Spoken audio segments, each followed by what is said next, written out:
very good morning to all of you. Now, as in our previous video, we have finished our structure of flower, in which I have told you the structure of a bisexual flower, and I have given you an example of hibiscus flower or China rose. Alright, so today we will be discussing about pollination. Now, what is pollination? Children, in the previous chapter I have told you about the male and the female part of a flower. Okay, so in the pollination, the male and female part, they work together. Alright, now as we know that together the male part is known as stamen and the female part is known as pistil. As you can see in this diagram, I have made the male part and here I have made anther and filament. These two together are known as stamen. And the pistil part, the female part, it has also stigma, style and ovary. So in this pollination, two things work. One is pollen grain, another one is stigma. Alright. Now what is pollination? Transfer of pollen grains from anther to stigma of the flowers.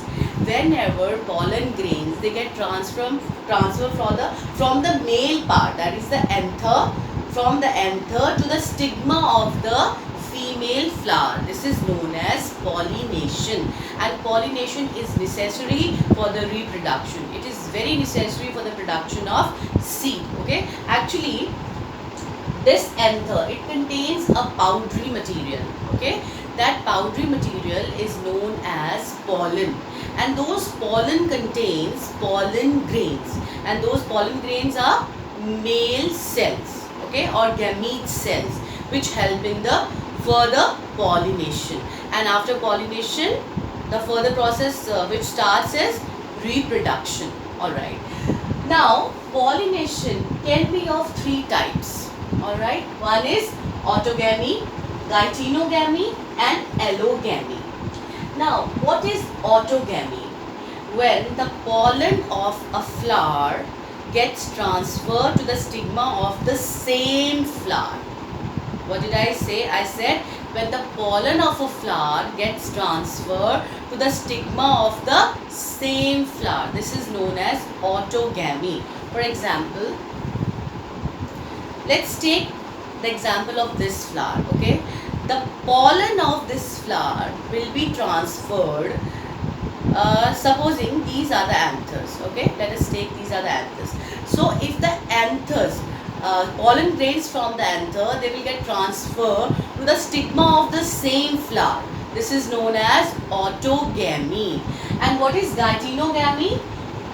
That is when the pollen grains of one flower get transferred to the stigma of any flower, another flower, okay, of the same plant. This is one plant, okay, and this is, you can see this is one plant and it is having so many flowers. So what did I say? I said when the pollen grain of any one flower of a plant, it gets transferred to the stigma of any another flower of the same plant. This is known as geitonogamy. Another one is allogamy. Now, here you can see I have two plants. Okay, one is this, another one is this, and they belong to the same species. If I say same species, I mean to say that if I am taking the rose plant, then the both plants should belong to the rose plant only. If I am taking the mango plant, then the both plants should belong to the mango plant only. Okay, this I will explain further. But first of all, allogamy. So when the pollen grain of one flower and the pollen grain of any flower of one plant, it gets transferred to the stigma of the another plant of the same species. Alright, have you got it now? What did I say? What do I mean by same species? That means if the pollen grain, supposing in a forest, okay, I'll just explain it later on. Like supposing in a forest there are so many, or in an orchard there are so many plants, mango plants, orange plants, lychee plants, papaya plants, there are so many plants, okay, and of course they will be having their pollen grains. Supposing if the pollen grain of a mango plant, it falls on the stigma of any other plant, it will never reproduce. pollination will never occur. Okay, this is something made by nature. Only like can reproduce with the like, or like can pollinate with the like. That means only a mango plant can do the pollination with a mango plant, not any another plant.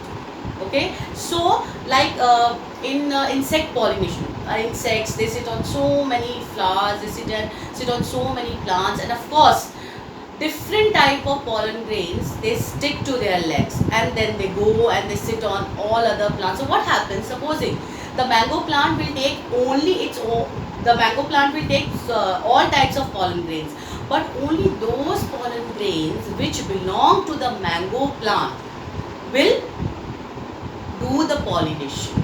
Did you get it? Only those pollen grains which belong to the mango plant, they will only do the pollination. Rest all, whether they belong to lychee or any another plant, they will perish away. They will never reproduce. They will never pollinate. Only which belong to the same species, they will pollinate. I hope that my point is clear. So what is allogamy? Allogamy is when the pollen grain of one plant or one flower, okay, the pollen grain of one flower, it gets transferred to the stigma of the another flower but having same species. This is known as allogamy. Right. Now,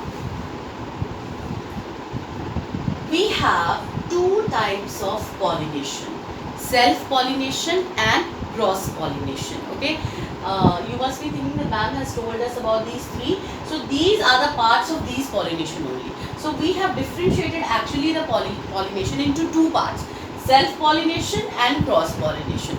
So what is self-pollination? In self-pollination, autogamy plus geitonogamy comes under this pollination. So as I have already told you, what is autogamy? Autogamy means pollination in one flower only. Okay, if the pollen grains of one flower will get transferred to the pollen grain of the same flower, this is known as autogamy. Or geitonogamy, if the pollen grains of one flower will get transferred to the stigma of the another flower on the same plant, this is known as geitonogamy. So actually this self-pollination, you can see it, I have just demarcate these two types of pollination because it will make more easier for you to understand between what is the difference between these two. Alright. Now, self-pollination, it occurs in bisexual flowers. Why it occurs in bisexual flowers? Because in bisexual flowers, both male and female parts are present in the same flower. Okay. So it occurs in bisexual flower because it makes easier, because both male and female parts are present in a bisexual flower. Plus, it also occurs in unisexual flowers. Okay, but the condition is both male and female both male and female flowers should be on the same plant.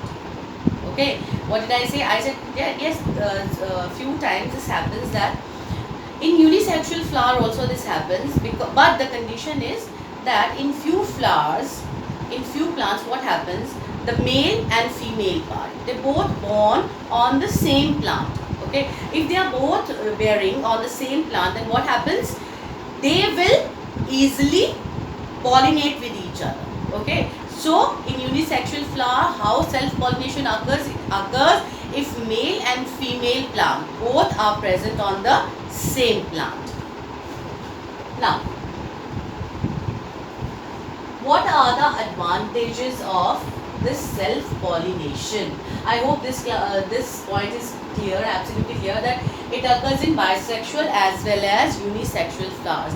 But what are the conditions? In bisexual flowers, it can occur very easily since male and female part, they both are in close contact, they are on the same flower, and in those unisexual flower it occurs where male and female flowers, they born on the same plant, because again they are very closely attached, they are in close contact with each other. Okay, so that's why this self-pollination can occur over here. Now, what are the advantages of this self-pollination? See, first of all, before I proceed further, first of all, I would like to tell you one thing, that in one plant, okay, in only one plant, the genetic constitution is same. Okay, supposing I am having these two plants, they both will be having different genetic characters. Okay, but they both will be having different genetic characters, as one plant will be having all the flowers, all the parts of this flower will be having the same genetic character. Now what will happen if the same flower will pollinate with each other or reproduce? What will happen? There will be no new varieties. Okay, parental characters will be preserved. So what will happen even if the parent is suffering from, okay, this is something else, disadvantages, we will do it at the last. So we will just talk about this first of all. So parental characters are preserved. Okay, here what happens, that what are the characters that are present, what are the genes or genetic constitution is there in the parents, it will be preserved in the offspring also. Okay, next is, there is no wastage of pollen grain. This type of pollination is sure. Why? Because first thing, it happens in bisexual flowers where both male and female part are present. Okay, and second, it happens in unisexual flowers where both male and female flowers are born on the same plant. So they are close. Okay, so here pollination occurs for sure.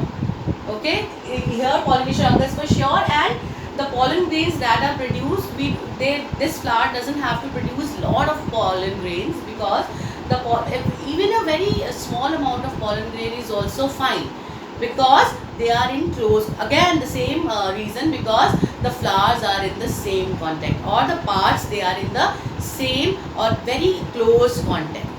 The flowers are in very close contact, so they can easily pollinate. So there is hardly any wastage of pollen grain.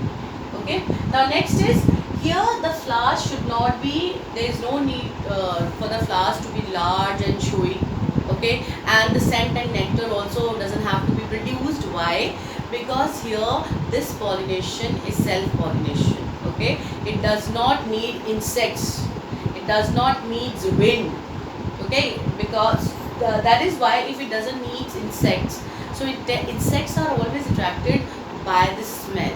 Okay, by the decorum, by the you can say the decorated flower, by the beauty of the flower. Okay, so here they do not come in close contact. Here in this self-pollination, since it occurs by itself, it doesn't need the help of the external agent. So that's why the flowers need not to be large and showy. Scent and nectar there is no need to produce this scent and nectar. And of course, because of these reasons, this process is economical. Because children, in order to beautify the flower, in order to produce, nectar and scent in the flower, a flower has to spend lot of nutrients and minerals. Okay, a flower has to spend lot of nutrients and minerals, which actually wastes a lot of these beneficial materials, which are required by the plant in another various chemical activities. So since in the self-pollination flowers, the plant doesn't have to do these all things, so this is quite economical process. Now what is the disadvantage? As I have told you that the genetic constitution of the parents is reserved here. Okay, it is preserved here. Then what happens? The varieties, if there is any disease in the parent, we cannot eradicate it, because the genetic constitution will be preserved. We cannot eradicate it. So they will not become resistant to the disease. So whatever the offsprings that will be produced, they will be very weak. Alright, they will not be strong. Seeds will not be of good variety. So kindly have a look on this self-pollination for just half a minute. Then I will give you the explanation of cross-pollination by making comparison between these two.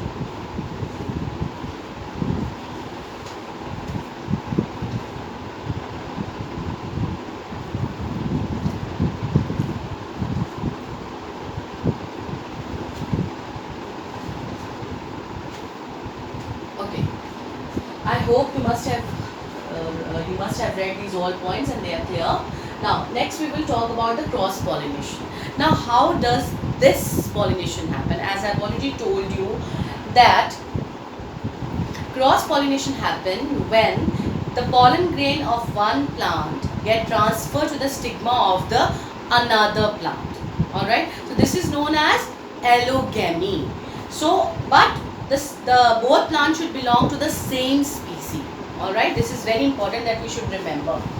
Now what are the advantages and disadvantages of this cross pollination? Now I will be telling you these all points by making comparison between these two, because it will be easier for you to understand. As I have told you, and this here I have told you that it occurs in bisexual and unisexual flowers, but cross pollination occurs in unisexual flowers. Okay, and unisexual flower means, if I am saying unisexual flower, that means male or female flowers. Okay, between male and female. Now advantages. What are the advantages? New varieties are formed. Okay, here of course I have told you no new varieties are formed. Why? Because the same characters are being transferred to every offspring here in self-pollination. But here, since two different flowers, they will pollinate with each other. Okay, they will pollinate with each other. So that's why new varieties will be formed. See, I have told you that one plant has its own genetic constitution. The whole plant has the same genetic constitution and the same species. Okay, but another plant will be having the another genetic constitution. If the pollen grain of this flower, it will get transferred to the stigma of this flower, then two varieties will be pollinating with each other. Then what will happen? A new variety will be formed. Okay. Now, lot of wastage of pollen grain. As we have read here, there is no wastage of pollen grain, but here there will be lot of wastage of pollen grain, because this pollination, it actually needs external agents like insects. Okay, so lots of pollen grain should be produced by these flowers so that the insects can sit and they can stick to the body of the insect. So lots of pollen grain has to be produced in cross pollination. Next is here, the flowers has to be large and showy. Here scent and nectar needs to be produced. Why? Because cross pollination is done by the external agent like insects. So if it is done by the external agent, that the flower needs to look beautiful. The flower has to produce the scent and juice, that is nectar, so that it should be able to attract the insects, and insects can sit on that flower and can collect the pollen and can collect the pollen grains and can initiate pollination. Now since it has to do these all things, since in self-pollination plant has to do these all, it has to produce scent, nectar, it has to make petals colorful, so it is uneconomical process. Alright, last, what is the disadvantage? Disadvantage is, I think this one,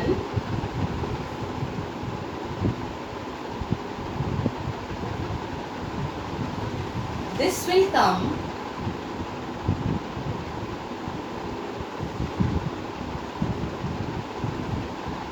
this is advantage. This first one and second, which I have written at the last. These two are the advantages. First and these three are the disadvantages.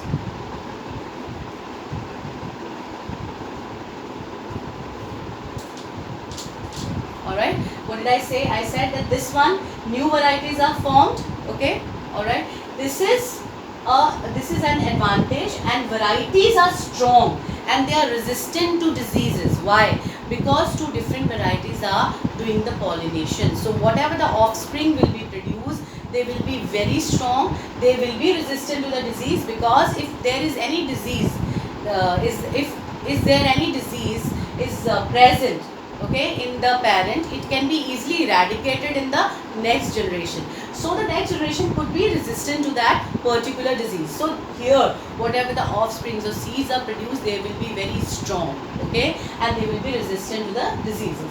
So these all 3 points, that lot of wastage of pollen grain will happen, flowers are large and showy, scent and nectar, uneconomical process, these all belong to the disadvantages of this process.